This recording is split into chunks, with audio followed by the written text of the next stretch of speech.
Recruiting camp season is over. The official visits are done, and the coaching staff at Ohio State, boo, they are out of here. It is vacation time.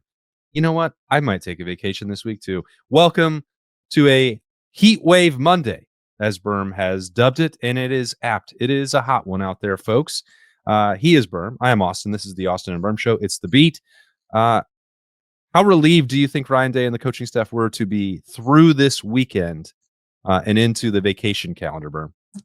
Pretty relieved, but I mean, not really, because we're entering now a 2-week stretch where I would imagine probably 50 to 60% of the truly like elite prospects in the country, the ones that everyone is waiting for, are now going to decision mode. And so while it may be vacation days ahead for Ryan Day and his staff, it is certainly not vacation day for Mark Pantoni and his staff, because the world we're living in now in college football with agents and money discussions are now really going to kick into high gear over these next few days. As I said, most of the truly elite players in the country will, between now and by the time Big Ten Media Day start in 4 weeks, will make decisions, and things get kind of chaotic from there.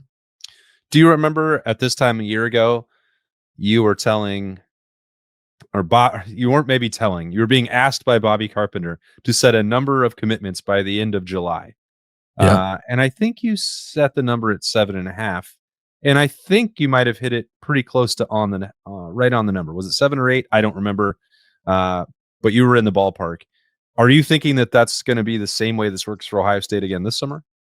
Well, right now they have 16 commitments. So I don't remember the total that they had last year at this time, but I would imagine it was in the same area. Mm-hmm. So I would say you're going to see 5 or 6 Ohio State commitments by the end of August, or by the end of probably end of August from here. But if the Buckeyes have things their way, they're not really going to add more than 6 or 7 guys on top of this current 16 commitment class. So I think you could see them get to 23 or 24. Last week I mentioned maybe 22 or 23. Talking to people this weekend, I think that they're trying to leave a little bit of wiggle room, and then obviously you supplement in the portal if you need to. But Ohio State still wants to be a program that builds from the high school ranks. That is what they believe is the most successful long-term plan, and they have worked to that end. Right now, I think they have the 3rd ranked recruiting class in the On3 composite rankings. I think they got passed this weekend, maybe by Texas A&M and Notre Dame. So Ohio State is currently 4th with 16 commitments. USC has 30, Texas A&M has 19, Notre Dame has 19, Ohio State has 16. So they're right on the path to get there. I don't know that anyone will hit 30. 30 is a ridiculous number. Yeah, I don't think USC will stay at 30, but that's neither here nor there. The point is Ohio State, and that could start Monday afternoon, if we're being honest. The Danny Odom, a 4-star cornerback from Florida, originally from basically the Pennsylvania-Ohio border, is expected to make a commitment on Monday. That is an interesting one. It's Ohio State, it's Penn State, it's Oklahoma. I think the Buckeyes might be a surprise dark horse favorite there. How do you be a surprise and a dark horse favorite? I don't know. But they haven't really been talked about. They only offered Danny Odom like a month ago. He's only taken 1 visit to Ohio State, but there is a desire to keep him closer to home, or his original home, from what I understand. And so all of the buzz in the last few weeks had been about Oklahoma. But as we get closer to decision day, which is now today, I think that there's a chance Ohio State might be the surprise pick there. If that happens, that's one of those ones you just put in your back pocket and say, hadn't really thought a lot about this guy, but now you have him. And that's really positive, because it's the 3rd cornerback in the class, which is what you wanted.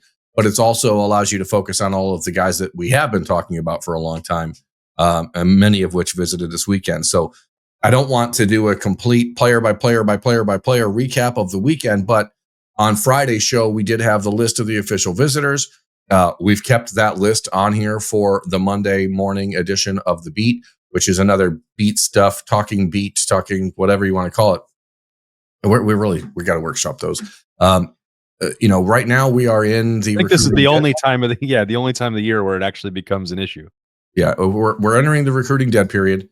Things are going to get real quiet when it comes to teens being on campus, with their parents being on campus. Ohio State can't visit them, but now it's decision mode. and a decision mode for a lot of the kids. We don't really need to spend a lot of time focusing on the official visits who were in town. But just to recap, these were the 7 guys that were on campus for Ohio State, the committed players: Chris Henry, Caden Dixon, Wyatt, Brock Boyd, 3 of the 4 wide receivers that are committed to Brian Hartline, Simeon Caldwell, Blaine Bradford, Jacob Weatherspoon, and Jordan Thomas, all 4 of Ohio State's committed defensive backs. So this was a weekend to really try to build out those groups and get some answers inside of the trenches. And Austin, if I could just cook for a minute here. Okay. I think the important thing, maybe the most important thing that's going to percolate from this weekend, is that I do believe Ohio State has found its hopeful quarterback in the class of 2026 with Luke Fahey. He is from Mission Viejo, California. As I've said on Friday's show, he was the quarterback for Phillip Bell out of California last year. Player Ohio State's watched a while. Really like the cut of his moxie. He's one of those dudes who just kind of gets it. He's a leader, really smart, understands his offense. Is, from what I understand, when Ohio State coaches were out to see him in California, they came really impressed with just his demeanor and the way that he handled his football team. He made an official visit this weekend. As this is being recorded late Sunday evening, there has not been an official announcement that they offered him yet, but I will be shocked if that doesn't come by, between now and the end of Monday. And so now it becomes basically a 3-team race for Fahey between Ohio State, Indiana, and Stanford. Now, in a normal world, in a pre-NIL it's a pretty wild trio of teams, Berm. Yeah, but in a pre-NIL world, it'd be an easy one to just handicap you, right? You say, okay, it's Ohio State. But that's not the case anymore. Everything is convoluted. Everything is complicated. Everything is financial in some way, shape, or form, even for the kids who are not letting the finances be a major part of their decision. It's still a part of their decision. And from what I understand of a top 20 quarterback in the country, if you're not willing to, pony up somewhere in the ballpark of $250,000 or more, then you're not going to get him. So Ohio State's going to have to decide if the buffer between Tavian St. Clair and Brady Edmonds and after Julian Sayin is worth that amount of money. I would contend that the offer, if it does go out as I expect that it will prove or validate the fact that they believe it is worth that amount of money. There's 2 pieces at work here, right? I mean, obviously financial, but the depth chart in the competitive situation, I think, also has surely made this process of finding a 26 quarterback more difficult. And because you don't know on either side of how it's going to shake out, both in the depth chart and the on-field competitive aspect, because Lincoln Keenholz would have 2 years available to him. Julian Sayin has multiple years of eligibility ahead of him. Tavian St. Clair is beginning his true freshman year. All those guys are really good. And as you mentioned, you have a pretty good one already committed for 2027. So that's a difficult balancing act. How much do you need to devote there, both in terms of upside? You take the best quarterback you can get in all situations. I'm not saying that that would be a factor in Ohio State's mind, but you also are going to have to pay up accordingly to achieve that in most cases. Now, I don't know. I've not talked to Luke Fahey about that, so I don't want to put words in his mouth. Maybe he doesn't care about getting that money up front. That was sort of the situation for Julian Sayin with Ohio State a year ago. But I think both of those dynamics are really interesting because Ohio State would seemingly not be in a spot where you have to go crazy or put a really high priority and premium on that position, as important as it is to get one in every single class and every single year. And I'm not trying to diminish anyone that Ohio State is involved with or recruited or winds up committing to them. But, it would be hard for me to sit here and say that the 2026 class has to be the home run swing at that position. No, it doesn't have to be. It has to be a player that can provide quality depth for you down the road if necessary, and a guy who you can use to help push along Tavian St. Clair and Brady Edmonds or anybody else who ends up in the class of 2027, because I still think Ohio State is aiming for a pair in that class. And so what's interesting about a guy like Fahey, and I think this is the power of the Ohio State brand, and ironically, I think that's something that upsets people because the brand is so powerful that here we are 4 months until signing day, and the number 23 ranked quarterback in the country, a 4-star prospect, is out there, and Ohio State can just kind of like willy-nilly maybe go get him without really trying. And they spend all this time going, well, we don't know what we're doing. And then all of a sudden it's like, here's a quarterback that 110 teams around the country would love to have as their, and would be the primary, like the face of their recruiting class. And Ohio State has the ability to turn in late and get him. But what's interesting about Fahey to me is, as you said, when we talk about the teams that are involved, Stanford, it's Indiana. He did also take an official visit to Oklahoma State. He's just about 6 foot tall. He's not one of these guys where you look at an Ohio State quarterback and you say, that's exactly what you want. But he does have a lot of the off the field stuff, a lot of the leadership qualities that the Buckeyes are looking for. And at the risk of opening another can of worms, because that's what we do in the recruiting episodes here, with Fahey, as I said, is the number 23 ranked quarterback in the country. And one of the top 25 quarterbacks in the country, only 6 are uncommitted. So the pickings are relatively slim. But at number 20 on the list of quarterbacks and currently uncommitted is Matt Ponatoski from Cincinnati Moeller High School, who just was an Elite 11 finalist, was one of the members of the Elite 11 finalists who earned a spot in the Elite 11. He won some challenges out there, and a lot of buzz about Matt Ponatoski, who was the Gatorade Player of the Year in the state of Ohio for football and baseball. He is a really dynamic athlete, and Ohio State fans are probably wondering why the Buckeyes are not chasing him. If size is an issue, and that's one of the things I've been told limits Ohio State's like go get mindset when it comes to Ponatoski. At 6 foot tall, or a little bit over 6 foot tall, he's bigger than Luke Fahey is. So it's an interesting discussion that I'm sure no matter what happens over the course of these next few months in the class of 2026 for Ohio State, the Matt Ponatoski storyline is going to constantly hang over it, because he's a guy that, if he decides to play football, may very well end up at Oregon, and that's sort of the rub. I think he's still going to play baseball. Ohio State has pretty much told him you can't do both at a place like Ohio State. He may be a first-round pick in the MLB draft next June, and so that would eliminate him from pretty much any football contention. But it does have people shaking their heads and wondering. Yeah, I mean, having these conversations again about the height and frame and build of quarterbacks is becoming an interesting one, because you would think, Ryan Day, again, you defer to his judgment, or I do in all cases when it comes to quarterback evaluation, the traits, the exceptional skills that he's looking for. It doesn't seem like he is that married into they've got to be 6'3" or 6'4". Certainly not, because Julian's saying we had our first look at him in a couple of months last Wednesday. It's like he's maybe going to.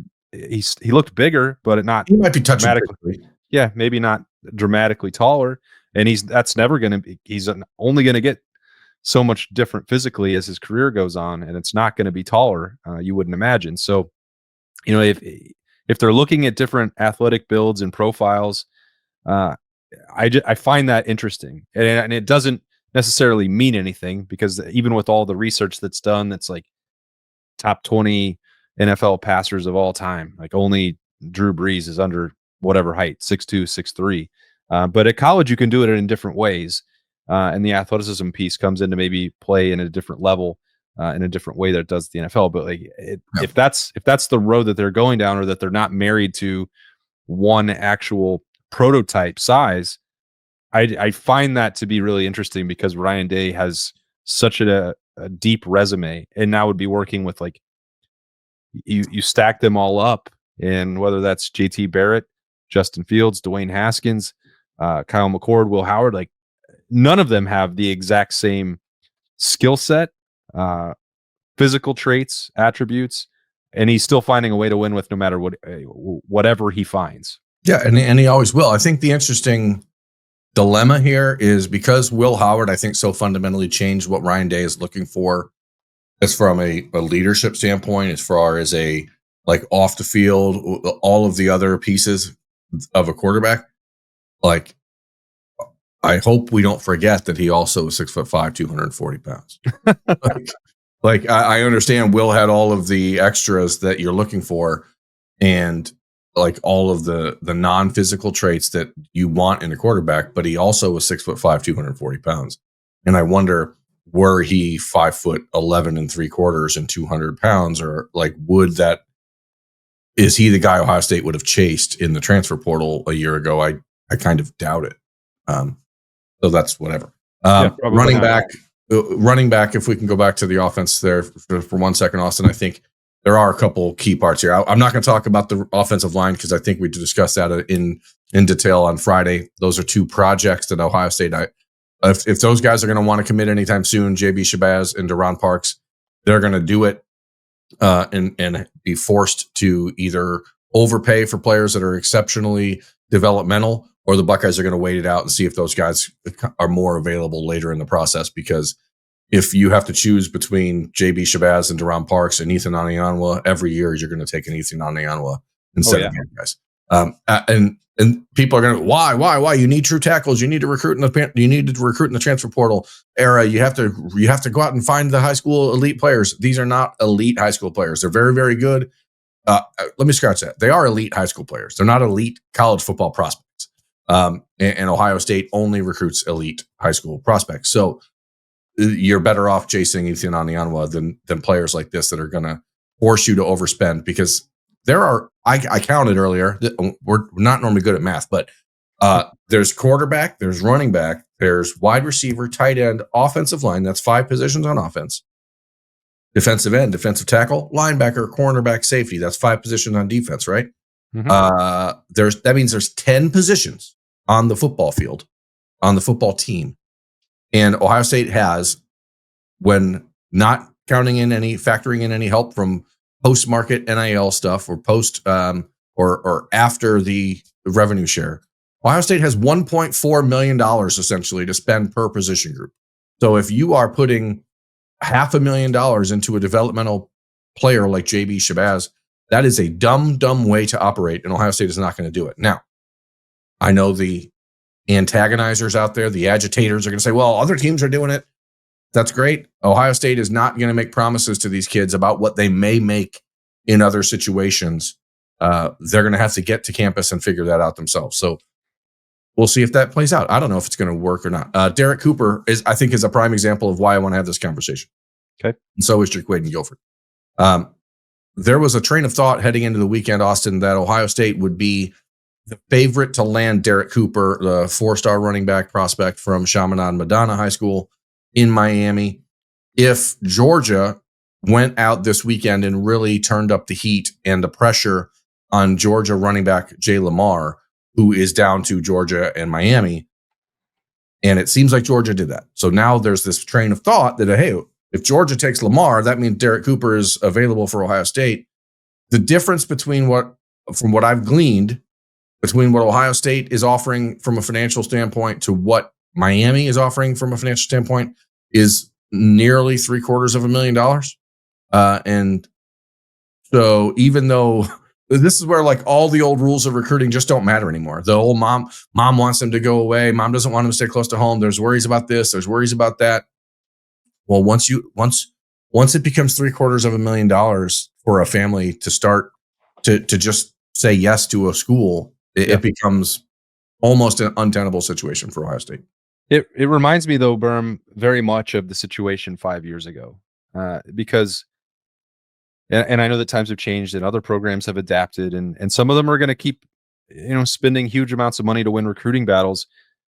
It doesn't make you a national championship contending team to win recruiting battles and to have the number 2 or the number 3 ranked class, or to get this 5-star and that 5-star. Like, when this starts working for someone like Miami or USC or Texas A&M, then sure, like Ohio State will have to adjust. That never happened under the previous model. And to your point, if this is how those programs are going to spend their money, by paying upfront on the freshman contract, they're not going to get any closer to actually winning a national championship. And all these guys are going to keep hitting the transfer portal, and then they're going to have to spend the same amount of money to replace them on the next 4-star or 5-star. Like, I just don't. Maybe I'll be proven wrong, but consider me very skeptical of that being an approach that works for other programs. Well, the problem is that it's clear that approach doesn't work. Now, the issue is that it's a numbers game, and the more really good players you have, the better your team is going to be down the road. Like that's, there's a they won't be able to afford them all, right? But that I think a lot of teams are playing the "I'll gladly pay you tomorrow for a hamburger today" type of deal, and that's not a shot at Michigan, to be clear. But recruiting matters more than anything. And if you have 85 really good players and 50 of them transfer, you still have 35 really good players. If you have 25 really good players and 60 okay players, and you're still going to lose 5 to 7 of your really good players in the transfer portal, then you all of a sudden only have 17 really good players. Things get harder and harder. So the question is for Ohio State, at what point does this approach, which I personally believe is correct, and I want to be very clear when I say that, but there is going to be a point when the returns become diminishing, and that is especially true on the offensive line and defensive line, where again, I don't think that this is a situation, and I want to be clear who I'm referencing, in the JB Shabazes and the Deron Parkses of the world, which everyone. These are not players that that Georgia and Alabama and Clemson are chasing. Okay, these are guys that, let's say, North Carolina or Kentucky, those teams will go to those players and say, "You're the number one guy on our board," right? So the number one guy on the board for Kentucky is going to get number one money from Kentucky, right? But he's going to get number 9 money from Ohio State, and so. There is going to be a point and when that balance potentially starts to shift. Not that Ohio State's not going to continue to have great players and elite players, but this is a world now where if you're not thinking ahead, and I'm going to flip over to the defensive line here because I think it's important. So there's players out there that visited this weekend, four defensive linemen, 2 edge rushers, both from Duncanville High School, KJ Ford, Landon Barnes. Kevin Ford is a top 100 player in the country, all right?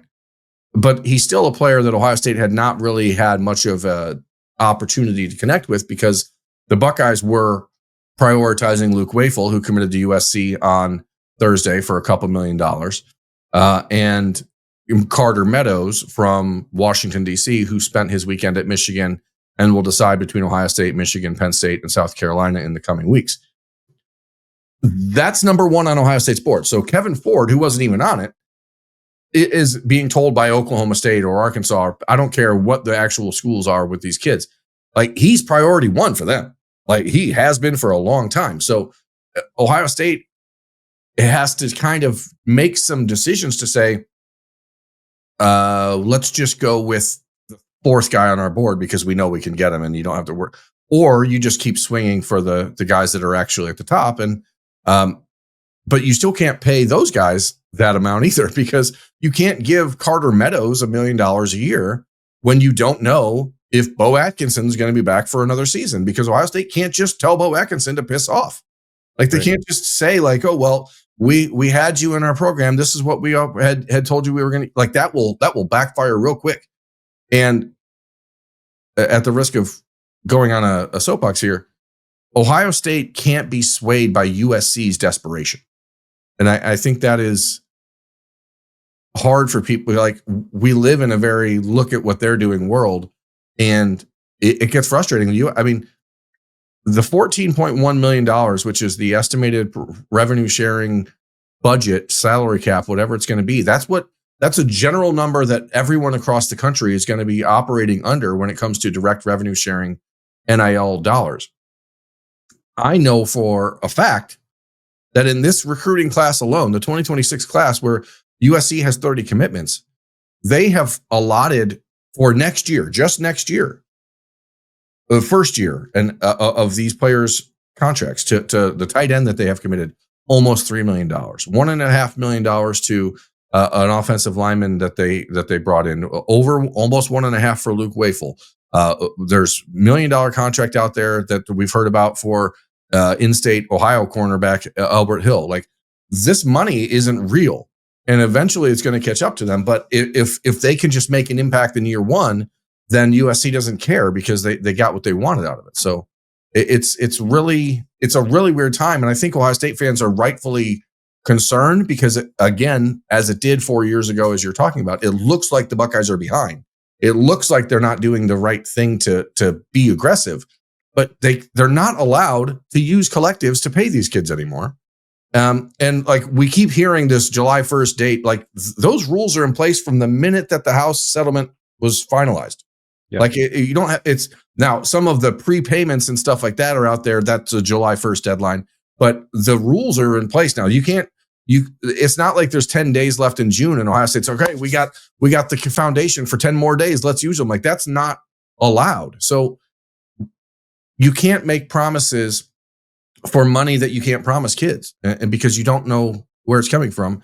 And there's the gray area, as I continue to ramble here, of if Ohio State is the reason that a kid gets a big contract from somewhere else, from a aftermarket NIL or a clearinghouse approved NIL vendor / distributor, there are going to be people who decide if Ohio State is the reason he got that deal, then that money can potentially count against their salary cap. And so like there's so many uncertain things here, and Ohio State may be taking a little bit of a slower approach, but it's only been like 2 weeks since all this happened. So people, I implore you to slow down and let things like shake out over these next couple of weeks before. Now that's going to be frustrating because, as I said at the jump, like there's a lot of people who are going to be committing and you might feel like you lose out, but the Buckeyes are in a really good position, they think, for Carter Meadows still. They believe that they can go out and win Damari Simeon, the 4-star defensive tackle from New Jersey. They believe firmly that Kerry Wilder, who is committed to their program from California, is a play now defensive end next season. And he's a guy that no one talks about. And so there are wins in the recruiting class happening. Again, they have the 4th ranked class in the country. So it's not like they're struggling compared to the rest of the country, but there are a couple teams doing things in a way that they just don't understand how they're making these promises. Yeah. Well, I mean, we've seen that all play out before. And when those promises were broken, those programs that tried to be so aggressive up front immediately fell apart. And, you know, this is a key upcoming stretch, as you said, not just to get to July 1st where the rules are in place, but the money is also going out, because you have what could be another really important lawsuit being settled with Wisconsin and Miami that I think will go a long way towards determining how valid some of these other contracts with universities are. Because Xavier Lucas, who left Wisconsin did not put his name in the transfer portal, showed up at Miami. Miami's being accused, and it looks like there's a lot of information and facts to support the tampering charge. This case is completely separate from the House settlement, but why it looks to me like it's going to be really critical in helping solidify the rules of engagement. If Wisconsin is able to win this suit and say, we signed a 2-year contract with this player, we were not going to enter him in the transfer portal because of the contractual limitations that were put in place, Miami tampered. If Wisconsin wins that, that's a big step for roster management, player movement, the future of college football, and some rules and guardrails in place that we have been talking about for the last couple of years. And if Miami somehow wins, well, Berm, this thing is over. Like that would be the worst thing to happen ever. It can't be. It can't be the Wild Wild West, or you can't have a sport. Like that's just not. It's not allowed. Even in a sport like baseball, which has the programs that have, or franchises that have $700 million payrolls playing against teams that have $70 million payrolls, there's still rules that say you can't do that. There's still rules that say you can't engage another team's player during the season. Like there has to be something. There has to be some rules. Otherwise you just don't have a game. And I don't know how everyone's known that tampering's been going on for the last couple of years, and it's gotten significantly more aggressive because of agents. But again, these are all parts of the puzzle that have to be fixed. And one of them that needs to be fixed and desperately needs some sort of oversight is what constitutes an agent. Who's allowed to speak on behalf of these players? And every state has different rules, and there's no actual collegiate, foundation or whatever to say, hey, these people cannot talk for you. They can't make these decisions for you. And it's crazy. It is. But the good news for the Ohio State coaching staff is that they can maybe try to stop thinking about it for a couple of days as they get out of town and take a little vacation. I'm going to do that myself later in this week, but we're still going to have shows because we don't ever fully unplug from Ohio State football coverage. On Tuesday, we'll have Talking Tuesday with Adam King. It's going to be another hypothetical, as this time we did that with the players last week. That press conference, they did not come to be. I know that there won't be coaching press conferences this week on vacation, but we pretended as if there were anyway. So that'll be that's always fun. Yeah, it was an enjoyable conversation. And it was also offense heavy because full disclosure, it's already been recorded. And that will be Tuesday. What else you got cooking this week, Berm? It's all recruiting this week, man. Like I said, Danny Odom commitment on Monday afternoon. Oklahoma, Nebraska, Penn State, Ohio State. That seems to be the group. I've heard some positivity coming from Columbus in the last couple of hours. Nebraska is the team I've been sort of on high alert for since last week because of NIL situations and monetarily. I've heard the Cornhuskers are the team putting the most out there for him. Jaquaden Guilford, who made his official visit this past weekend. We didn't talk about him when we just talked about the offensive guys. Seems like it's Ohio State or Ole Miss. Feel pretty confident that he wants to be at Ohio State. But it's funny. In the old days, there used to be this way things would unfold, which was as it got closer to signing day or commitment day. It's like, well, the team that's going to be closer to home, it's harder and harder for kids to walk away from home. And as we get closer to decision day now, it's really harder and harder for kids to walk away from the team that offers the most money. And so we'll see how that plays out. But he's an important piece of the puzzle for Brian Hartline. The Buckeyes are really, really high on him. He commits Friday. There's Jay Lamar, as I said, the Georgia running back commits on Wednesday. I think that will be Georgia, but it may have some ripple effect with Ohio State. We'll see if Derek Cooper follows his heart or follows the money. And it's just nonstop. Next couple weeks are going to be kooky. I'm not taking vacation, just to be clear. Yeah. I'll be around. It's the busiest time of the year for you somehow. So Berm will have all that recruiting stuff covered right here on the Austin and Berm Show. And we're still going to find some ways to talk about the current roster because guess what? It's approaching. We're past the midway point of June. We're less than a month away from Big Ten Media Days. And then a week after that, Ohio State is back on the practice field. So it is finally starting to pick up a little steam and getting back to some preparations where we can talk about those 2025 Buckeyes and their chances of defending the national championship. This, though, has been a beat stuff. Beat the heat. Folks, I got to just say, Austin, to everyone out there, be careful today. Okay? It's going to be real, real hot these next 48 hours. Yeah. Stay inside. Hydrate. Make sure you hydrate. All right? Berm's doing that right now. Don't be one of those bad guys, as Mick Marotti would call you if you didn't hydrate. Make sure your pee is not brown, folks. That's it. Stay safe, stay hydrated, and then stay with us on 97.1 The Fan, 10 TV, 10 TV Plus, and all audio podcast platforms. Thanks for joining us on this Heat Wave Monday. He's Berm. I'm Austin. We'll see you on Talking Tuesday.